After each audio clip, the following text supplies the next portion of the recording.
Good morning, everybody. It is Monday morning, the 18th, and this is our Drive Live for the day. So today, I want to talk about records releases. There were a number of posts over the weekend about insurance companies wanting information that's already there or that we may not know. So things like the date of an extraction that was not done at your office, or the date of an initial crown placement or bridge placement, so on and so forth. Because as many of you know, these insurance plans each have replacement rule timelines. So some will pay to replace a crown if it was done 60 months or more, 5 years ago. Some will pay to redo a crown if it was done 7 years ago or more. Same thing with fillings, 2 years, 5 years even, some of them. There are even some plans that will pay for dentures once every 10 years at this point. So really just depends on the plan. All of those timelines are very plan specific. However, the one thing that's universal is us having a lack of knowledge. In the medical world, of which we are now a part, we have been deemed part of the healthcare, part of the medical community. So we're now part of it. In the medical world, when a doctor requests records from a previous provider, they get everything. Chart notes, lab reports, imaging results, the original imaging studies, everything. They get it all. And that's what we in dentistry need to be doing. If for no other reason, then it avoids these issues that we have with, we did a crown, we don't know the initial placement, it's a redo, we send it in, insurance company wants to now know what the date of original placement was, or they're not going to pay. If you have the records from the previous provider, you can very easily look at those and know when that crown was done. So it makes life very, very simple. So when you're requesting records, don't just request the last series of bite wings or the last Pano or last FMX. We should be getting everything. All of the chart notes, the ledger, history, the tooth chart itself, everything that they have, we should be getting. Part of those records also include any letters they received from any specialists. So if you refer a patient out to an oral surgeon for an extraction and an implant placement, the oral surgeon sends you a letter after everything is complete saying, everything is done. Thank you for referring John Smith. He tolerated the procedure well. We extracted number 31. We replaced it with this brand of implant, this size, so on and so forth. That becomes part of the patient's record, and that is something that should be forwarded on to the patient's next provider. That is not proprietary information that belongs to you. It is part of the patient's record, and it belongs to the patient. You have to keep it. You have to keep it safe. You have to keep it private. You have to store it for whatever timeline your state or malpractice insurance says. However, the patient has rights to access copies of that without fail, regardless if they owe you money, regardless if they owe you $10,000, regardless if they have paid any record release fees that your office charges or not. You can charge the fee, but you cannot hold the records until the fee is paid. You can charge the fee, and then if they don't pay it, if you want, you can send them to collections. But it has to be paid. But, if we were getting complete records, a big big stall tactic, a big delay in us getting paid from the insurance companies, which is this, we need these dates, we need this date of service. We're doing a perio maintenance and the insurance company wants to know the date of the original SRP. That would be on the patient's previous records. So we can't just be getting the last series of bite wings, the last FMX. We should be getting everything, complete chart notes. In addition, one thing I do want to put out there, if you are sending complete charts to new providers and this patient does owe you money, a copy of the ledger is considered part of the patient's record. So therefore, you could very easily send that to the new provider and let them know, here's the ledger, and they will see this patient owes you money. So especially if it's a patient who hops from dentist to dentist to dentist to dentist, who goes from place to place to place, running up bills, never paying, they know most dentists are not going to turn them over to collections. I am always astounded at the low percentage of dentists that actually proceed with legal collections or sending out to a collection agency to collect it. So they know the vast majority are not going to do that. So they just hop around from dentist to dentist to dentist. Send a copy of the ledger to the new provider when you get a records release. That way, they know. And they'll go, maybe we should second guess whether we should see this patient or not. And before they even start to see them, they can dismiss them as a patient. So, why more people don't do that, I don't know. It goes back to help each other out. The dentist down the street is not your competition, he's your colleague. And that's what it goes back to. So, when you get a records release, you are required to release what is requested. So, for the dentists out there, for the offices out there who are sending those requests, stop requesting just the last set of bite wings.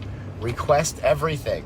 Chart notes, treatment plans, ledger copies, perio charting, everything. And it's not just the most recent, it's all of it. Letters from specialists, documents in the Doc Center or Smart Docs or whatever program you use, document storage area, images in Open Dental. Stop requesting just the bare minimum and start requesting everything we need to do our job properly. So that is it. I am here. Have a great day. I will see you guys tomorrow. Don't forget, tomorrow night, we will do the drive live tomorrow morning, but tomorrow night at 6 p.m. Eastern Time, I'll be interviewing Roy Shelburne on Zoom. The link is in the group. I'm going to repost the link this morning to register for the webinar. It is no cost. There's no cost at all. It's 100% free. So be sure to sign up if you haven't already and log in early because seating is limited. Have a great day, everybody, and I will see you guys tomorrow. Our daily drive live. So today I wanted to talk about the claim form, the ADA claim form, and a couple different things within that realm, within the claim form. So, first and foremost, the claim form, as everybody knows, is how we tell the insurance companies what we did on each date of service. All the services that we do are listed there.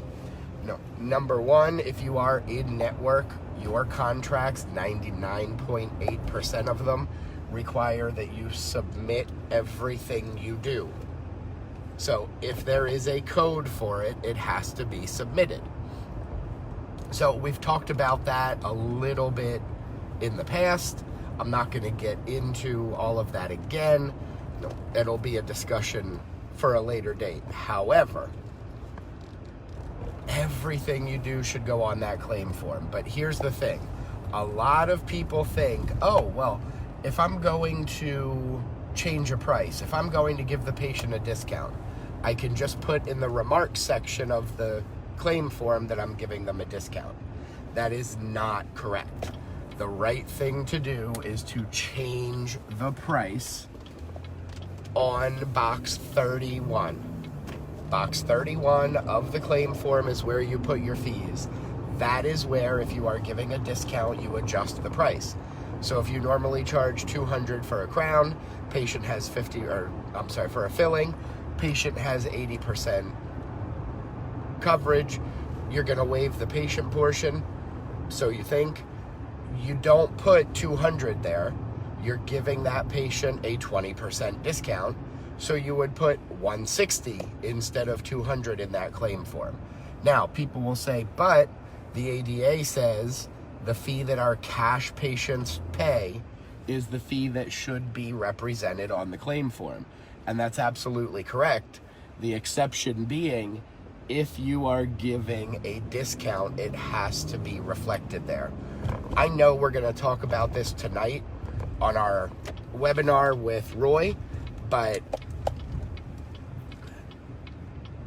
claims are auto-adjudicated a vast majority of the time, which means nobody ever looks at them, which means nobody really reads what you put in that remarks section. So this is going to be important in a minute as well, but nobody ever looks at that. It's auto-adjudicated. You are supposed to know claims are auto-adjudicated, and what's put in the remarks section will not be seen. And therefore, that is not the proper place to document a discount. It is also not the proper place to put, this is a corrected claim. We made a mistake, and this was just a post from last night. We made a mistake, we submitted the wrong information, now we're doing a corrected claim because you already paid on the first one, which was wrong. Putting corrected claim in the remarks section is not the right way to do it. So let's talk about that for a minute. If you send the wrong information on a claim, the first thing to do is call the insurance company. It sucks. It takes forever. It can be an hour, 2 hours, 3.5 hours is our record for being on hold waiting for an insurance rep to pick up the phone. But if you make the mistake, if you send an incorrect claim, if you send a claim with the wrong services on it, that's what you have to do. Call them, tell them the claim needs to be stopped. Usually, they can stop it before the claim is processed. If it's already been processed, then they are going to have to send you a refund request. They'll do that. Then you submit the correct claim for that date of service. That's the way it works. Sending a claim a second time, oh, we didn't take bite wings, so you bill out prophy exam 4 bite wings. For a recall visit, you send the claim, the next day the hygienist says, hey, we never took the bite wings. So now you send a second claim out for prophy and exam and write corrected claim. They'll never see that. And if the insurance pays twice a year instead of every 6 months, now you're going to get paid for the prophy and exam again. So now you've gotten paid for 2 prophies, 2 exams, and 1 bite wing, and all you really did was 1 prophy, 1 exam. So you have to call the insurance company. Putting that info in the remarks section is not the right way to do it. So the other thing that is very important on the claim form, and something that everybody should know, is who the treating provider, the rendering provider is, and who the billing entity is. So there's a big difference between the two. There doesn't have to be, they could be the same person. But let's say, and this was again another question from the group last night, let's say you have an office where you have 2 doctors, one is in-network, one is out. The out-of-network dentist does a filling on a patient, but you submit the claim under the in-network dentist in order to save the patient money. That is the very definition of insurance fraud. You have misrepresented a treating provider on a claim form, And that is the definition of fraud. You have misrepresented information on the claim in order to get payment. That is fraud. It is fraud, and it's ridiculous that anybody thinks you can do that. So, the treating provider on the claim, the rendering provider, has to be the doctor who saw the patient.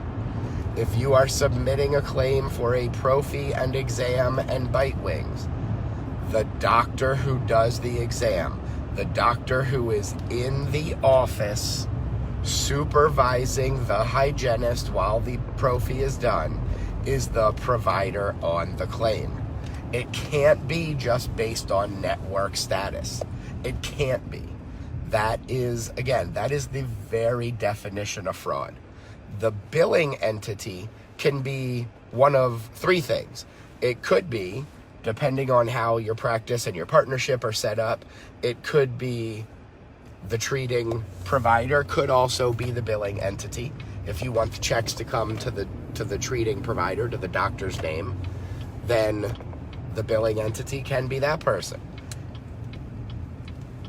If you have an owner and then an associate, the billing entity can be the owner's information, the owner's NPI, and the owner's tax ID. That's perfectly acceptable. Or it could be the company, which is the way it really should be set up. If you have more than one provider, you absolutely need a Type 2 NPI, which is a billing entity only NPI. Get a Type 2 NPI. That Type 2 NPI tied to your company, tied to your corporation, becomes the billing entity.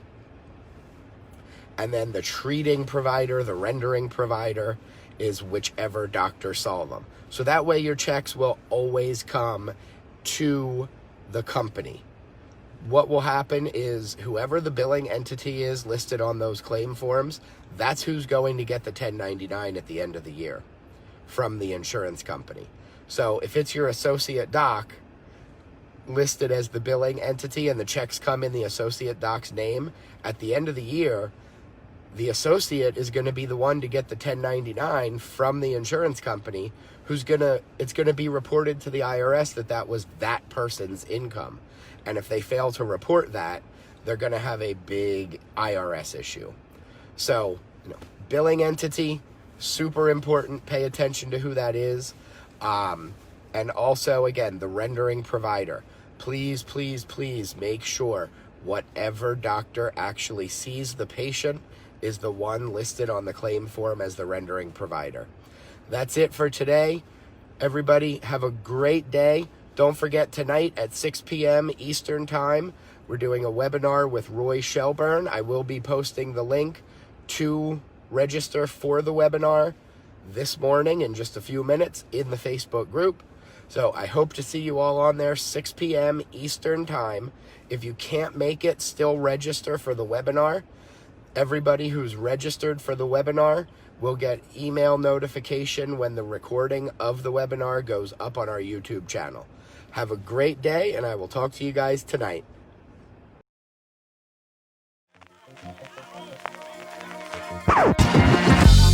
Gonna take you down, deep down to the front line.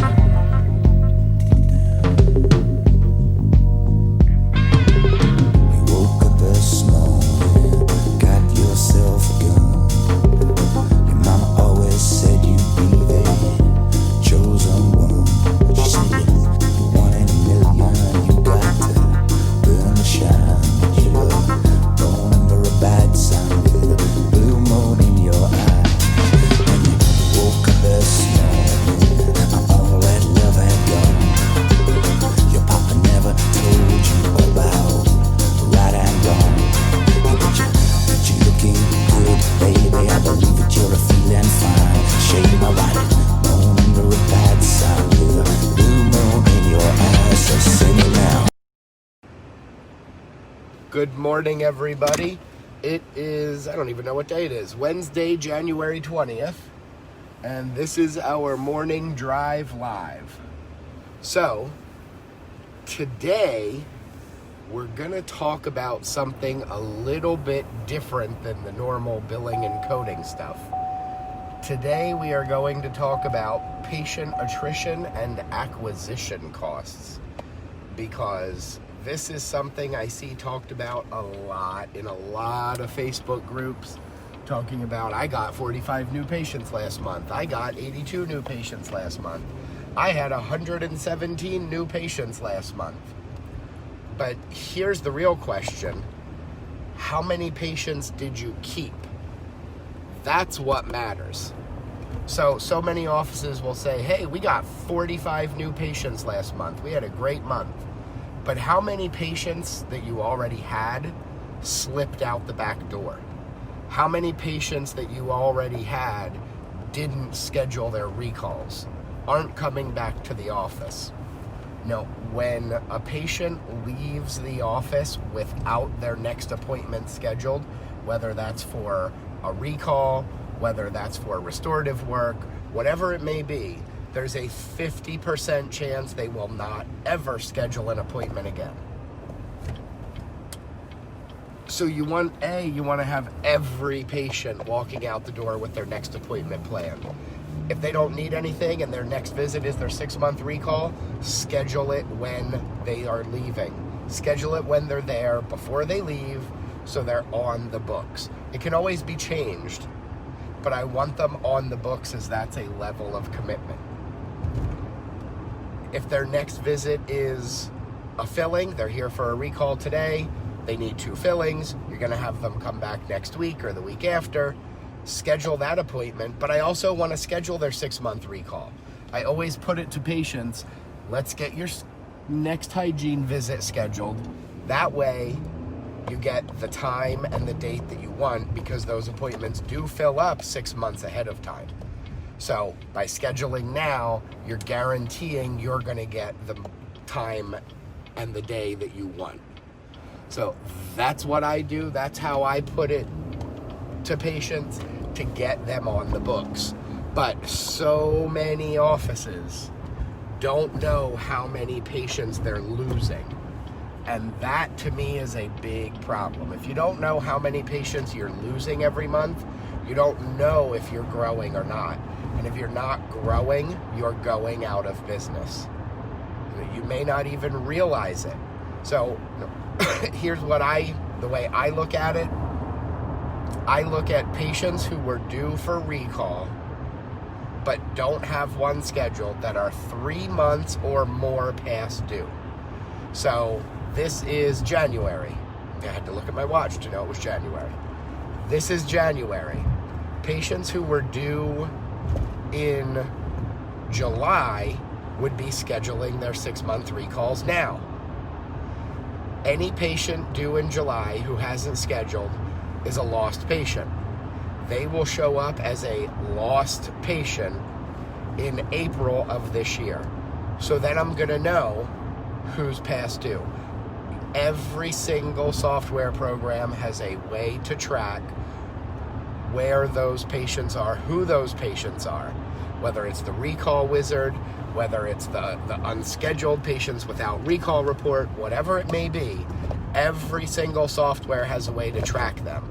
So, you could be getting 45 new patients this month, but if you lost 60 patients, if you have 60 patients who were due for recalls who did not schedule for one reason or another, that could be you went out of network with their insurance. That could be they passed away or they moved. Whatever reason it may be, they're a lost patient.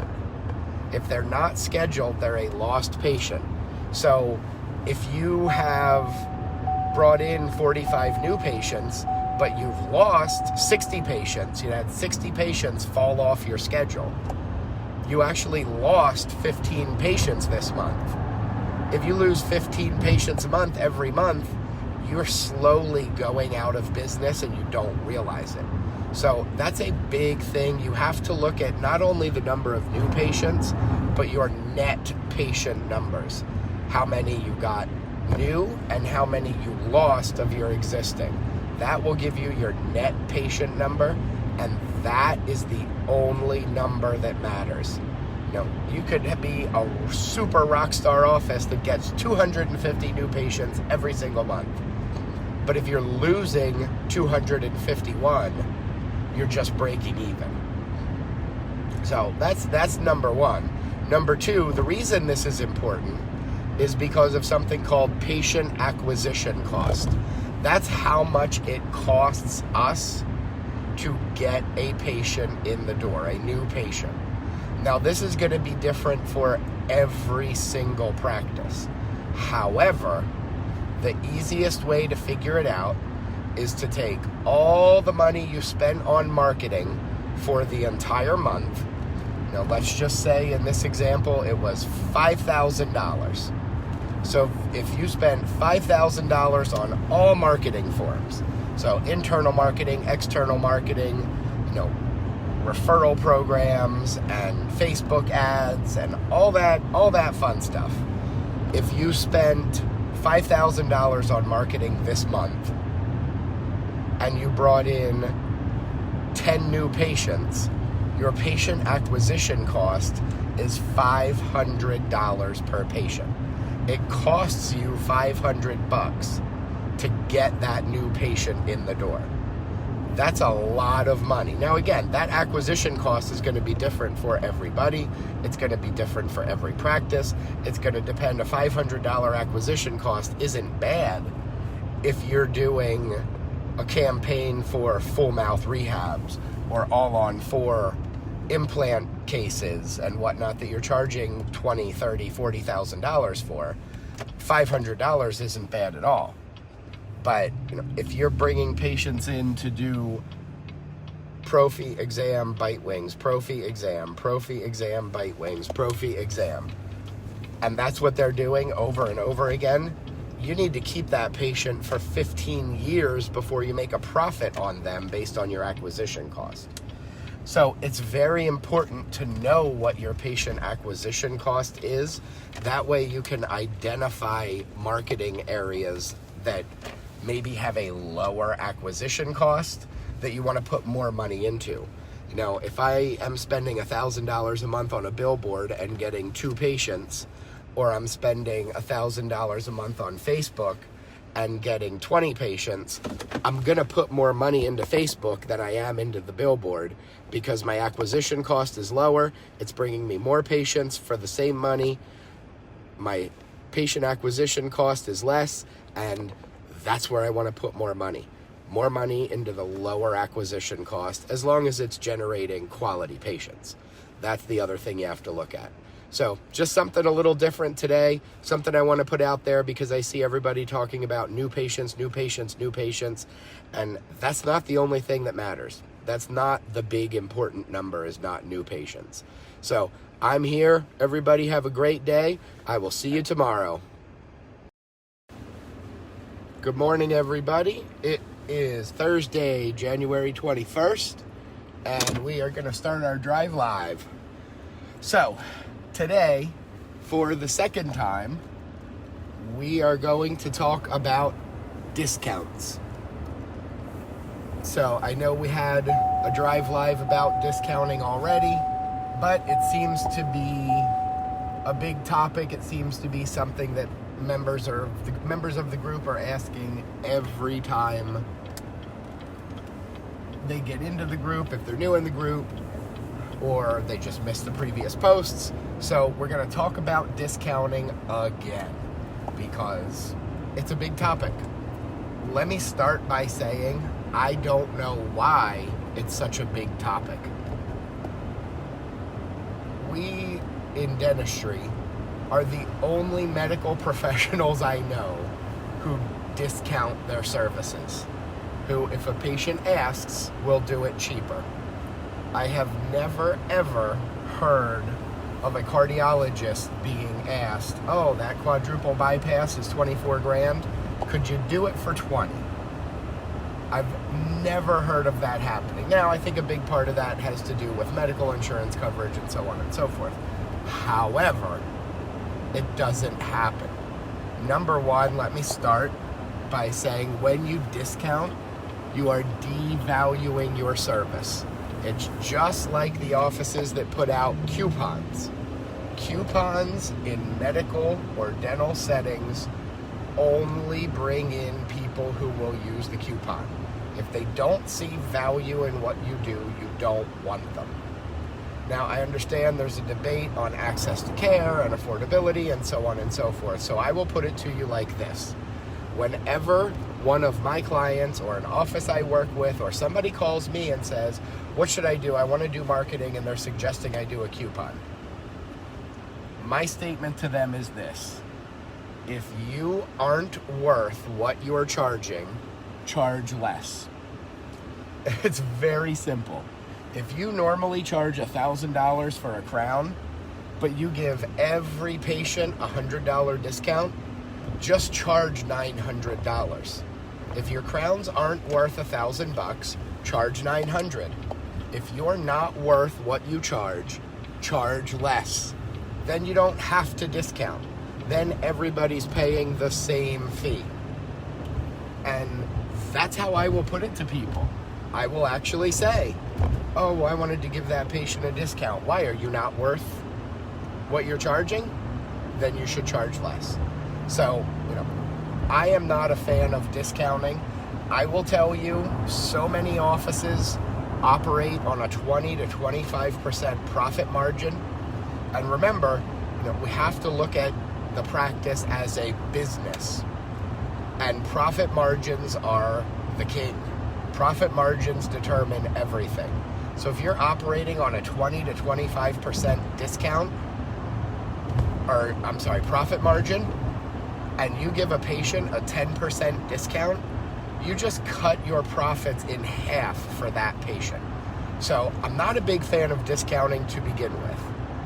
But then we add in the fact that if you are discounting, you have to submit the discounted fee on the claim form when you send the claim to an insurance company. In or out of network, the fee you intend to collect for the service is the fee you submit on the claim form. That's the way it is.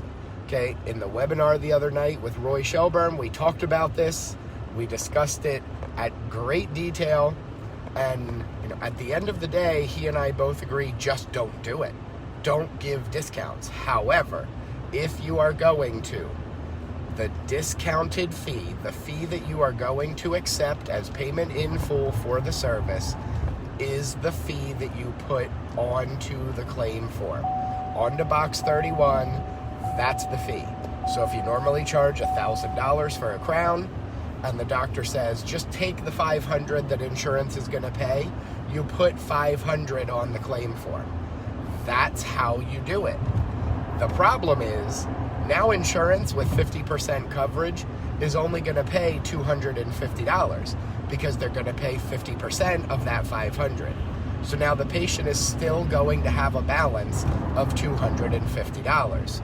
There is no legal way to collect money from the insurance company and not from the patient if the patient has a copay. It's not possible. If it's a 20% copay and you're billing $100, the patient is going to owe $20. That's just the way it works. There's no legal way to collect the $80 that insurance pays and nothing from the patient. It's not possible. If a patient has 50-50 coverage for something and you intend for the patient to pay $0, guess how much the insurance company is going to pay? $0. 50% of $0 is $0. That's the equal share. Anything outside of that is overbilling the insurance company. It is fraud, it is deceitful, and it is a crime. And we talked about that, and when people say, nobody goes to jail for that, even less about going to jail and more about passing an audit, more about the insurance company walking in and saying, okay, well, we looked at 20 patient charts, you did it 15% of the time, we've paid you $100,000, you owe us $15,000 because you did that 15% of the time. They're going to extrapolate that data, and they're going to get their money back. We talked about this. If you didn't catch the webinar, the replay is on YouTube. It's on our YouTube channel. It's youtube.com/practicemechanic. Make sure you watch that webinar if you haven't already. There is a lot of great information in there. But, discounting, number one, please stop discounting. Stop devaluing dentistry, because that's what you do when you discount. You devalue the service that we provide. We fought long and hard last year for dentists and their employees to be considered healthcare providers.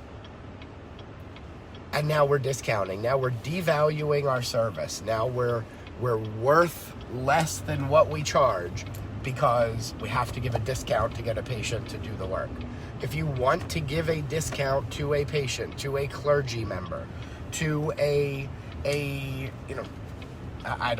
first responder, that's fine. But you have to realize the insurance shares in the discount as well. You can't just give it to the patient. Same thing, somebody said, well, we give a $25 account credit when a patient refers a new patient to us. That's fine, but you have to lower the price of the service after that account credit by $25 when you submit the claim form. So there are ways to do it that you can do legally, but A, you're never going to get paid in full, and B, you're not getting what you're worth, and you're giving away money. Look at the practice like a business. Look at it from a profitability standpoint. That's what we need to do. Dentistry is a business, and the sooner we realize that, the better off we'll be. Have a great day. I will see you guys tomorrow.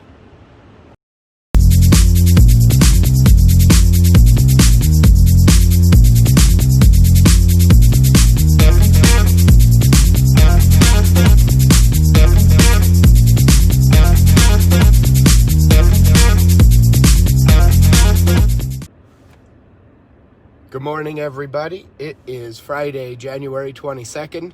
We made it through another week, and this is the drive live for the day, the last one of the week. The compilation video of this week's drive lives will be up on our YouTube channel this afternoon, and I will make sure to post links to it in the page. So today we are going to talk about what has become, in the past 24 hours, as is the way we determine our topics, a timely discussion and debate, which is patient records. Patient records, what's included in them, and releasing them. So, let's start with this.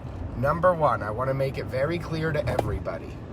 The Office of Civil Rights, that is, basically they are the HIPAA police, see no difference between medical records and dental records.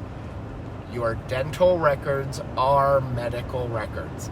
They are all-inclusive. When they use the term medical records, it includes dentists, it includes therapists, it includes primary care physicians, it includes hospitals. They are all considered medical records. Dentists want to be seen as medical providers. You are held to the same standard. If you are a covered entity under HIPAA law, the same rules apply to you as they do to any other covered entity. So, now that we have that out of the way, and we have determined that a dental record is indeed a medical record, the next thing we have to talk about is what is included in the record. Most offices, if you call, if you request a copy of the patient's records, most offices will send you the last bite wings. I know we talked about this already, but today it has to be talked about again, because not only in our group, in the Dental Billing, Coding, and Insurance Academy group, but in other dentist-only groups, there have been huge discussions on this in the past 12 hours, to the point that I was up until 2:30 in the morning discussing it with dentists online. So, what is included in the record? if a patient requests a complete copy of their records, that includes chart notes, perio charts, x-rays, treatment plans, any letters, any documentation that you have received from other providers on the patient's behalf. So if you referred them out to a specialist and that specialist sends you a letter that says we did the extraction and implant placement on number 4, patient tolerated the procedure well, that is part of the patient's record. You have to store it, and if they request a copy of their complete record, that is included in it. That's not part of the oral surgeon's record. It is, but it's also part of your record. If you send a letter to an oral surgeon or to an endodontist or to an orthodontist, that becomes part of the patient's records. Chart notes, treatment plans, they are not private. Chart notes do not belong to the dentist.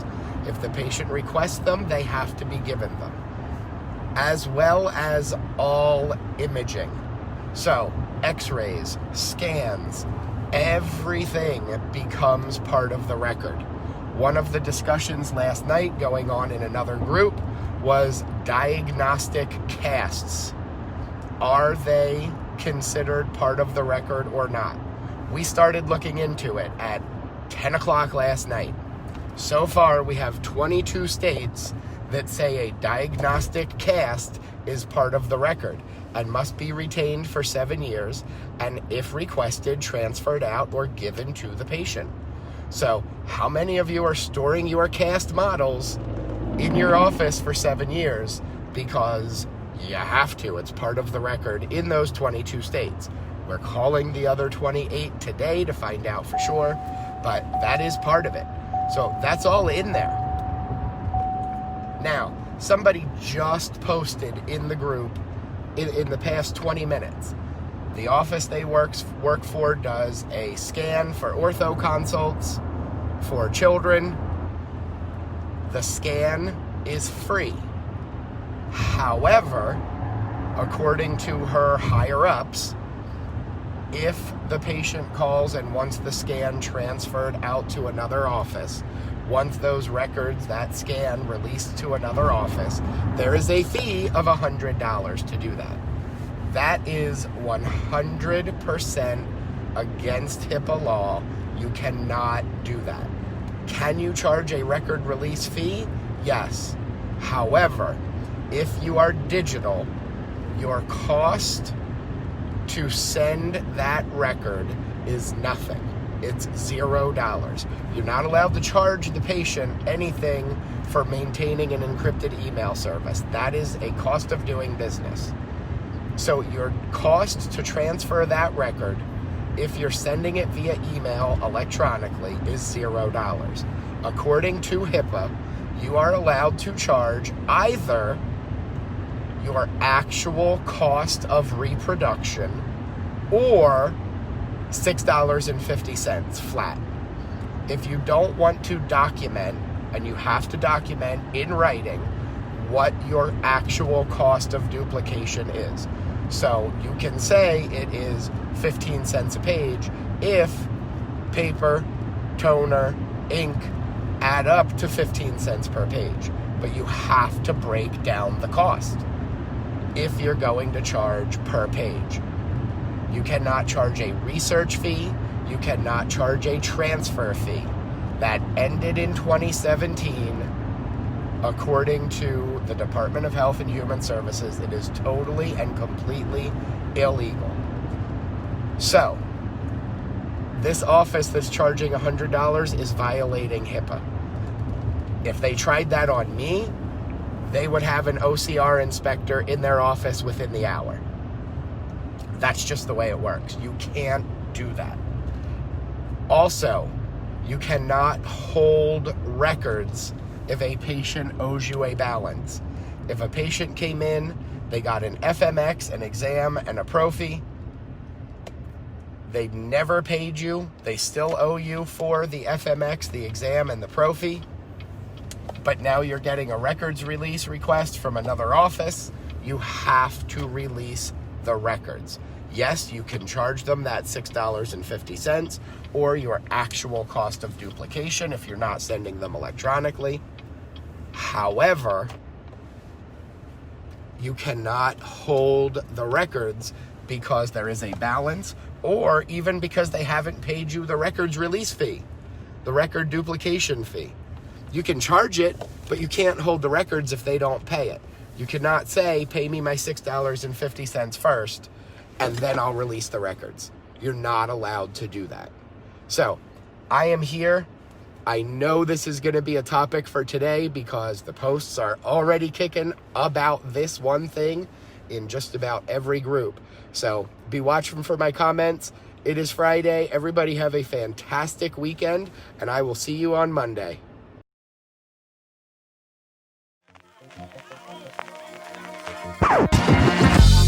Gonna take you down, deep down to the front line.